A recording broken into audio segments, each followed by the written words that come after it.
¿Qué tal? Buenas tardes, ya casi. Realmente, pues, estamos alegres porque pues se ha hecho hacer este evento. Realmente estamos muy felices por esto. Realmente buenos expositores.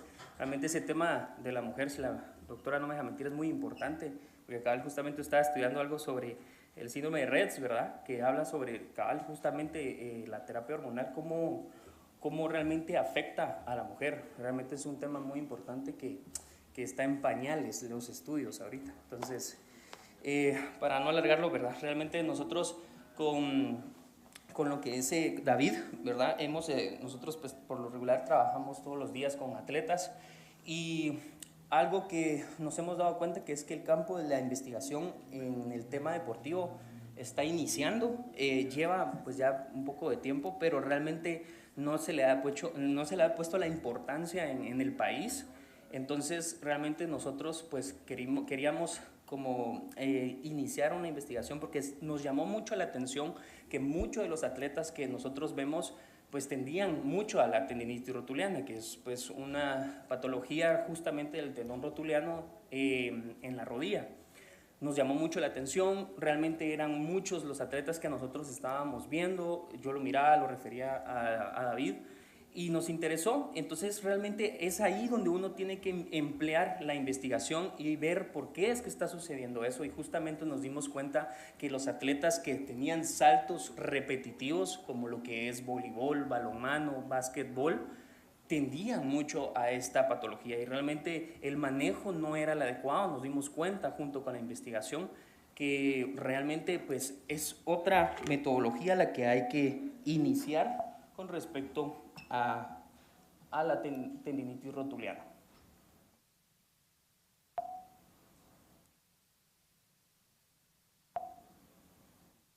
Bueno, vamos a empezar con un índice. Nosotros pues tendemos, principalmente vamos a hablar lo que son generalidades, un poco de anatomía, biomecánica, un poco de los métodos y los objetivos que nosotros vimos en esta investigación y un poco de los resultados.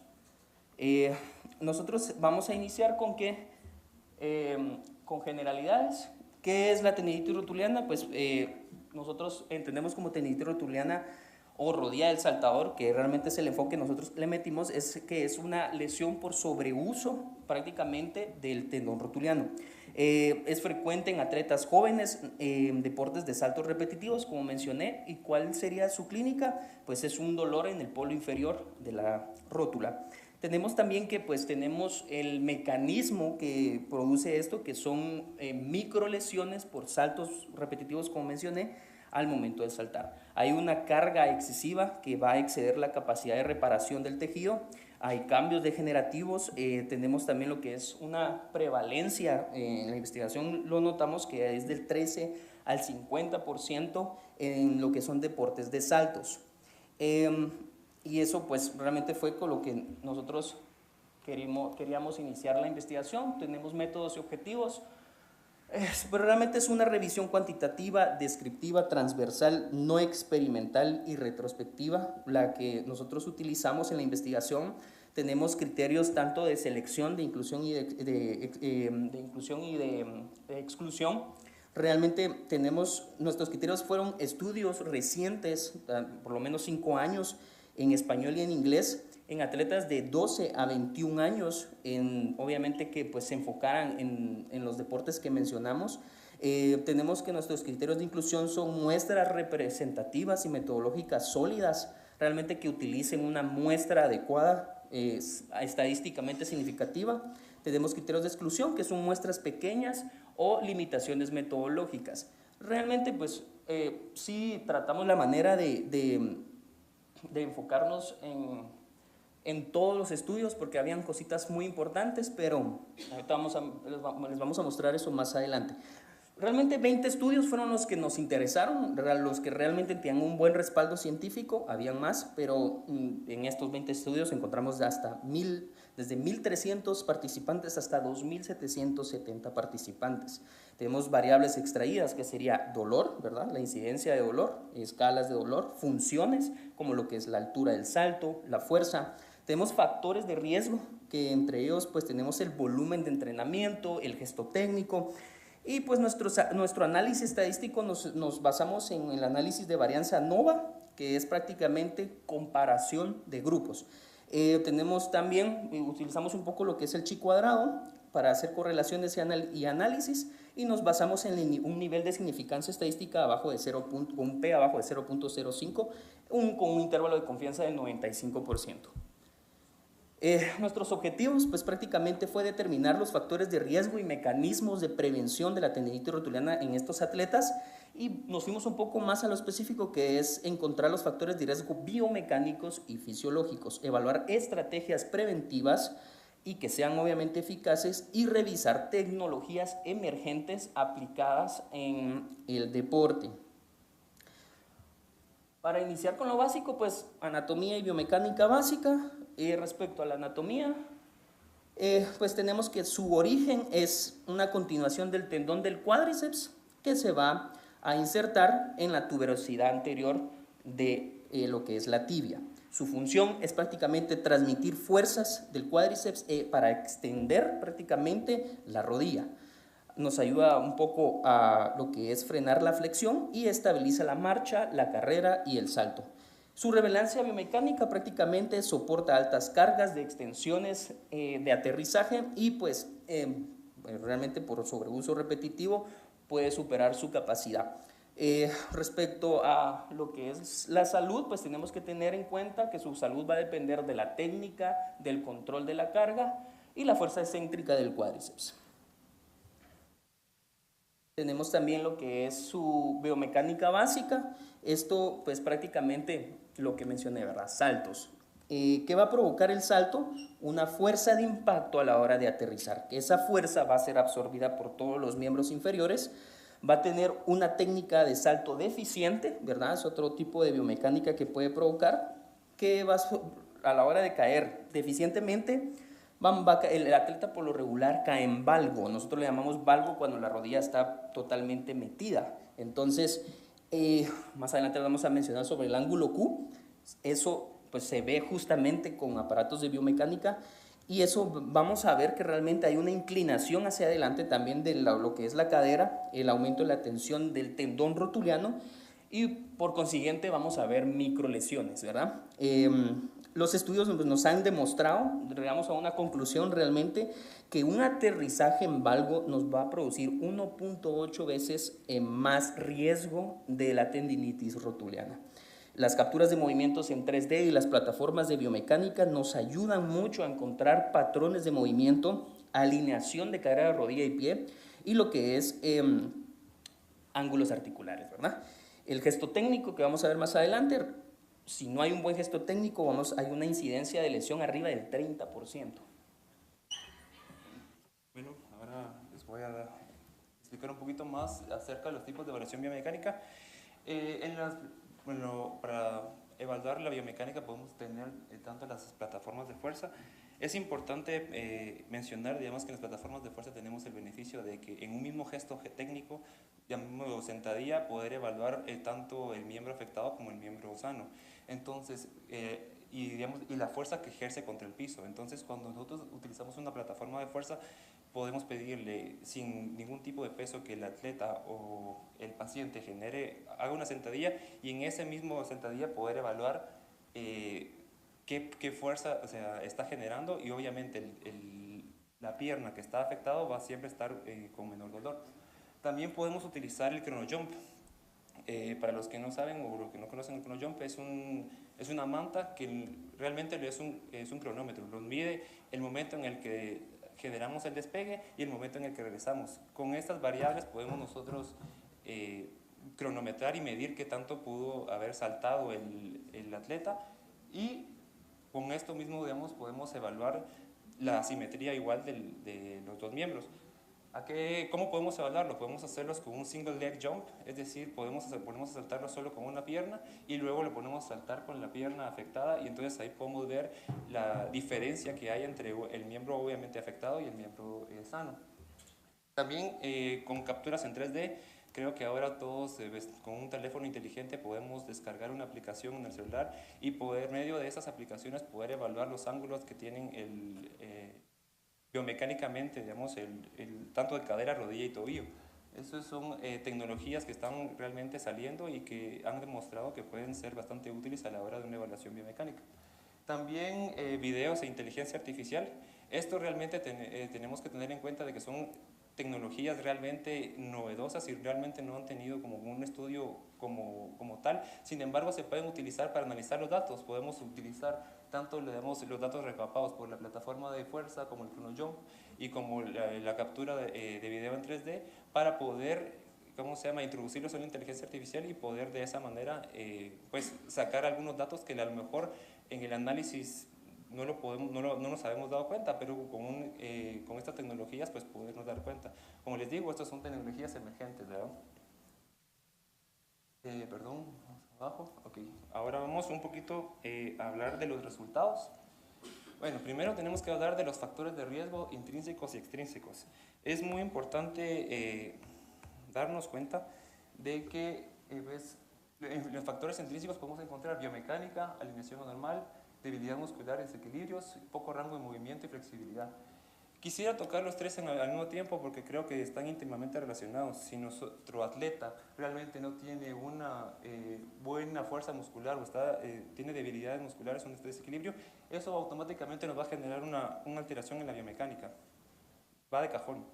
Y obviamente si tampoco tiene una buena movilidad tanto de cadera, tobillo y rodilla, eso también nos va a generar una limitación, y no solo una limitación, sino un factor de riesgo pues, para poder caer en una tendinopatía rotuliana. Entre los extrínsecos podemos encontrar pues, una superficie de juego. Si nuestro atleta corre todos los días en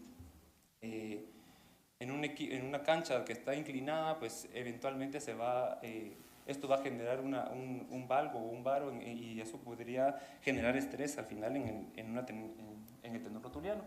También podemos encontrar la carga de entrenamiento excesiva. Esto es muy importante porque nosotros como equipo multidisciplinario tenemos que estar siempre en contacto, es decir, médico, fisioterapeuta, preparador físico, entrenador, porque nosotros muchas veces no estamos en el día a día con el atleta, y si nosotros no tenemos contacto con el atleta, ¿quién es el que siempre va a estar en contacto? Pues el entrenador, el preparador físico. Y entonces es ahí donde nosotros tenemos que estar en contacto con ellos para poder sugerir y aportar todos una carga progresiva y que sea realmente un proceso, ¿cómo se llama? Progresivo, valga la redundancia, para que no se genere una tendinopatía rotuliana. Entre otros, podemos encontrar la técnica de salto inadecuado.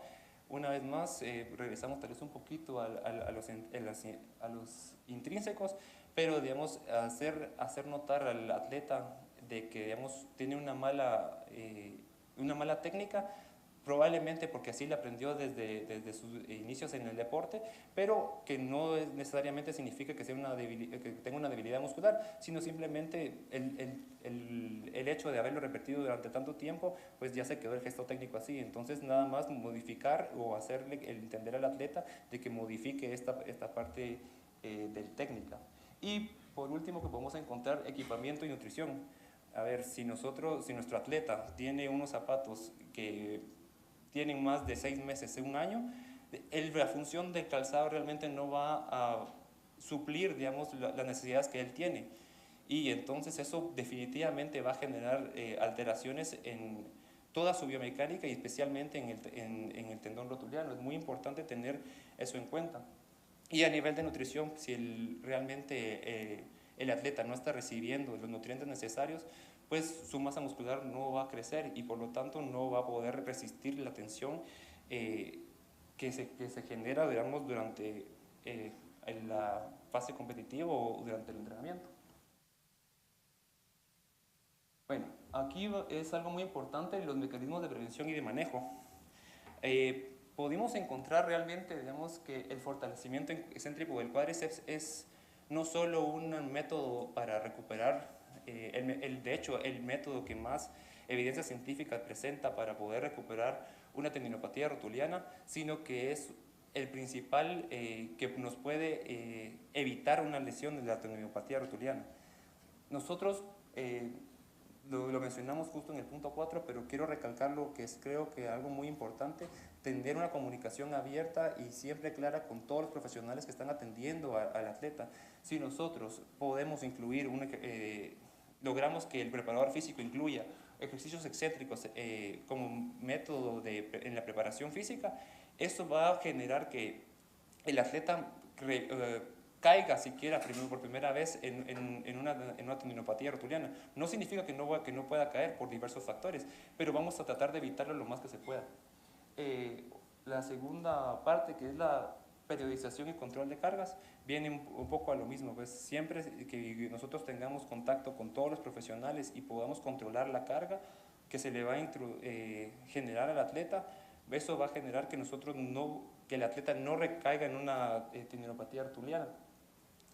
Siempre se sugiere, digamos, de que la carga sea progresiva y que no haya picos de carga. Es decir, que siempre tenga más o menos una progresión de un 10% más o menos, y obviamente con su periodización de descanso. Pero que nunca, digamos, se vaya a picos de ejercicio, porque eso podría generar una caída en una tendinopatía rotuliana. Entre las técnicas que podemos encontrar y que más evidencia encontramos en las que investigamos, encontramos la terapia de onda de choque. La verdad es de que las terapias de onda de choque, cuando buscamos en los artículos, podemos encontrar realmente que no tiene tanta eficacia a la hora del tratamiento en la tendinopatía rotuliana. Y es que tenemos que ver esto con paréntesis, porque si estamos pensando en una terapia de onda de choque en un atleta que tiene una tendinopatía aguda, realmente la terapia de onda de choque no va a cumplir su función. Sin embargo, con una terapia de onda de choque en un atleta que ya tiene una tendinopatía crónica, es cuando más podemos, tener un beneficio de las ondas de choque. ¿Por qué? Porque a la hora de aplicar la onda de choque, nosotros vamos a reagudizar realmente la tendinopatía, y entonces podemos empezar, podemos reempezar una terapia conservadora, por decirlo así. Entre las otras técnicas, digamos, que por lo menos a mí me competen desde el parte de la fisioterapia, podemos encontrar la de electrólisis percutánea, que es más o menos la misma funcionalidad que tenemos con las ondas de choque. Sin embargo, con la electrólisis percutánea lo que estamos buscando es de que se introduzca una aguja con corriente galvánica. Eso a su vez hace un mecanismo de reset en el nivel de tendón, y eso genera, digamos, una inflamación aguda, y entonces por eso, digamos, el cuerpo se encarga de remodelar y de empezar a hacer el proceso de reestructuración del tendón. Otra cosa muy importante que me compete a mí, por lo menos de la parte de la fisioterapia, es la neuromodulación y biofeedback. ¿Cómo podemos utilizar la neuromodulación? Realmente la neuromodulación no lo estamos buscando como un tratamiento para solucionar la tendinopatía rotuliana, sino como un agente que nos permite bloquear el dolor y por lo tanto poder combinarla, digamos, ya sea con el tratamiento que mejor eficacia tiene, que sería los ejercicios excéntricos de cuádriceps. Entonces, sí, más adelante vamos a poder ver en el algoritmo cómo se combinarían para poder tener una mejor eficacia. Y en el biofeedback, pues nosotros podemos tener, digamos, por ejemplo, digamos, trabajar en las fases de propiocepción y equilibrio, un espejo, o tener al mismo terapeuta, dando indicaciones verbales, a la vez en la que se trata, digamos, la parte de biofeedback o de propiocepción y de equilibrio, para generar un poquito de trabajo extra, ya saben, usos musculares y aparato tendinoso de Golgi, lo que nos va a generar al final una mejor readaptación. Bueno, aquí... Bueno, solo agregando un poco a lo que mencionaba David, Pues dentro de lo que son los factores extrínsecos y extrínsecos hay que mencionar lo que es el ángulo Q aumentado. Realmente en la rodilla pues es un factor importante que se puede ver dentro de dentro de lo que son los aparatos de biomecánica o propiamente una resonancia magnética. Podemos ver eso. Eso es uno de los factores de riesgo que podemos comentarlos como factores intrínsecos y los vimos justamente ahí. También tener en cuenta que la cantidad de saltos de lo que pues mencionamos de las cargas excesivas, encontramos que por arriba de los 200 saltos a la semana hay microtraumas acumulativos, por lo tanto hay un mayor riesgo de tendinopatía rotuliana. Esto es muy debatible, ¿verdad? Realmente a estos atletas de alto nivel pues superan los 200 saltos a la semana, pero ya estamos hablando que arriba de los 200 saltos, si los cuantificamos, pues estamos hablando de que hay un riesgo de que el atleta curse por lo que es una tendinopatía rotuliana, ¿verdad? Aquí tenemos un mapa de calor dentro de los resultados que encontramos. Lastimosamente, pues no se puede ver lo que está en la X y en la Y, pero yo creo que es por la presentación. Pero para mencionarles, arriba, donde está el 3, tenemos justamente el ejercicio excéntrico. ¿Por qué lo tenemos en rojo? Porque realmente fue el que mayor resultado de efectividad nos dio. Porque si aquí abajo pues tenemos lo que es la reducción del dolor, luego tenemos lo que es el retorno al deporte, la recurrencia, la fuerza excéntrica y así hasta lo que es una dorsiflexión de tobillo. Pero realmente para mencionarles el ejercicio excéntrico nos ayuda mucho a la reducción del dolor, al retorno del deporte, a lo que es disminuir la recurrencia, a lo que es mejorar la fuerza excéntrica, a lo que es el control del salto y aterrizaje. Realmente está en rojo porque realmente este sí nos apoya bastante. En cambio, las ondas de choque las encontramos justamente donde está aquí el 1. Y si vemos su eficacia o su efectividad, realmente es muy baja. Solamente nos ayuda reducción de dolor, la mayoría. Yo creo que, regresando, realmente creo que hizo falta tocar unos temas que no mencionamos. Lo que es el plasma rico en plaquetas. Ese también fue otro de los resultados que encontramos. El plasma rico en plaquetas es una alternativa conservadora muy importante. Tiene resultados mixtos y heterogéneos. Puede servir a corto plazo. A largo plazo es complicado. Tenemos también lo que es la terapia de las células madre. Las células madre pues prácticamente es el uso de células mesenquimales, usualmente de la médula ósea o grasa, que son inyectadas directamente al tendón. Y pues tiene una eficacia del 50 al 80%. Obviamente esto aún está en lo que es la etapa experimental, no ha terminado. También inyecciones con corticosteroides. Yo creo que esto ya es un poco ambiguo, realmente ya no se usa, pero sirve en ocasiones extremas, emergentes, realmente solo para reducir el dolor, pero no lo vamos a utilizar para largo plazo. Y pues justamente en el mapa de calor es donde lo vamos a ver. Luego, para ir casi finalizando, pues tenemos lo que es un algoritmo que creamos con David, muy importante para que nosotros consideramos respecto a los resultados cómo vamos a hacer ese manejo. Y realmente lo dividimos en dos.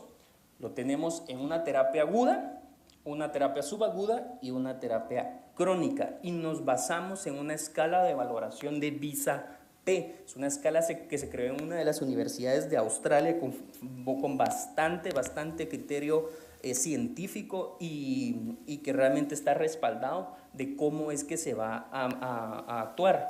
Esta escala tiene una valoración de 0 a 100, donde nos indica que arriba de 90 es adecuado el return to play o el regreso al deporte del atleta. Es justamente el que está abajo, donde tenemos retorno seguro al deporte, un VISA-P arriba de 90, un dolor que nos indique el atleta abajo de 2, y que los saltos y los gestos simétricos, el gesto técnico sea adecuado, arriba del 90%. Entonces ahorita vamos a hablar de todo lo que es agudo y subagudo, y después les mencionamos lo crónico. Bueno, pues en la etapa aguda podemos, obviamente va a haber bastante dolor y nuestro principal enfoque debería ser, obviamente, generar una analgesia. Luego de eso, bueno, junto con eso tenemos que empezar con el control motor de baja carga. Para estos podemos encontrar agentes físicos como la tecarterapia, la EPI, como se los mencioné, estiramiento del cuádriceps, ejercicios isométricos y vendaje patelar. Eh, Esto es, digamos, es muy importante, tal vez podrían destacar, digamos, los ejercicios isométricos. ¿Por qué? Porque en esta parte los ejercicios isométricos todavía el atleta va a tener mucho dolor y realmente generar un ejercicio excéntrico pues va a exacerbar ese dolor. Entonces tenemos que empezar como que adaptarlo primero con unos ejercicios isométricos y para luego poder progresar de manera, pues, valga la redundancia, progresiva. Bueno, entonces la siguiente fase, digamos, sería mejora del dolor, 3 o igual, 3 o menor, digamos, en una escala verbal análoga, en la que si ya no hay, digamos, el 3 es, digamos, si hay un dolor de igual o 3, de 3 o menor, pues entonces sí se puede pasar a una fase 2. Y si todavía es mayor de 3, pues entonces se continúa con la fase de analgesia. Esta parte, digamos, es muy importante tenerla, que no hay, ¿cómo se llama? Tiempos específicos, por decirlo así. La evaluación si realmente se va haciendo durante la terapia.